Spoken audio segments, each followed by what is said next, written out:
Caros acadêmicos, primeira aula da disciplina de Língua Portuguesa 1, unidade A Última Flor do Lácio. A língua portuguesa, do latim à contemporaneidade, panorama histórico e cultural dos países de língua portuguesa.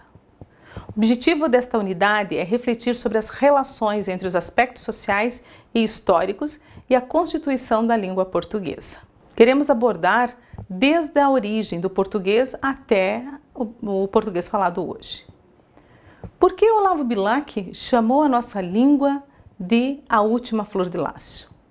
A última flor do Lácio, inculta e bela. Por que a nossa língua foi chamada de inculta? Quando nós pensamos na palavra inculta, lembramos do latim vulgar, que é dele que a nossa língua se origina. No mundo todo, há 193 países e cerca de 2.500 línguas. Parece muita, né?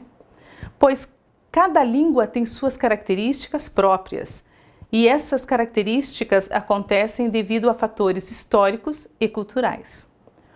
Assim foi também com o português que nós falamos hoje no Brasil.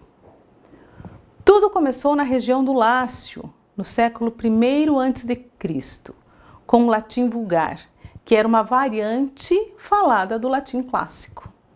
Estendeu-se a toda a Itália e parte da Europa ocidental, dando origem às línguas neolatinas ou românicas.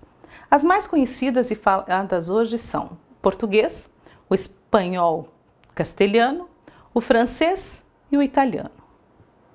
Só que não foi tão fácil chegar ao que temos hoje.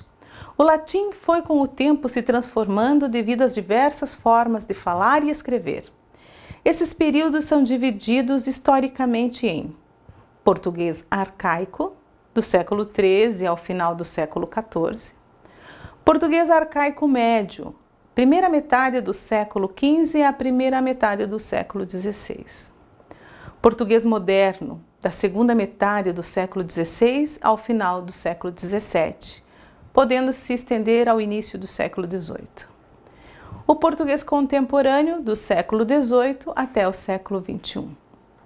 São aproximadamente 800 anos de história da língua, de uma língua viva, de uma língua eficaz, e por isso em constantes transformações.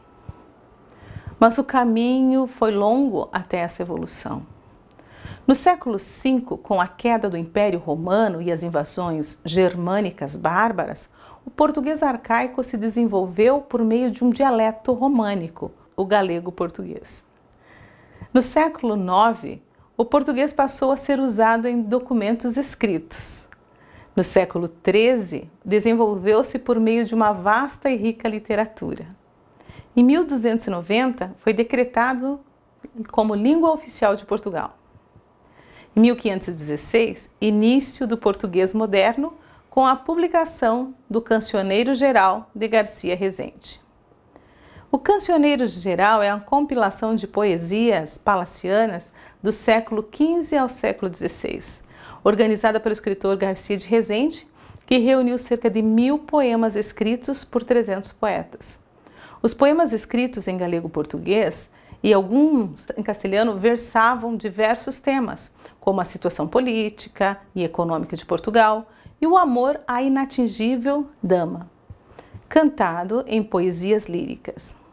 Em 1536, início da normatização da língua, a partir das primeiras gramáticas de Fernão Oliveira e João de Barros. 1990, firmado o novo acordo ortográfico, por representantes dos países que falam a língua portuguesa.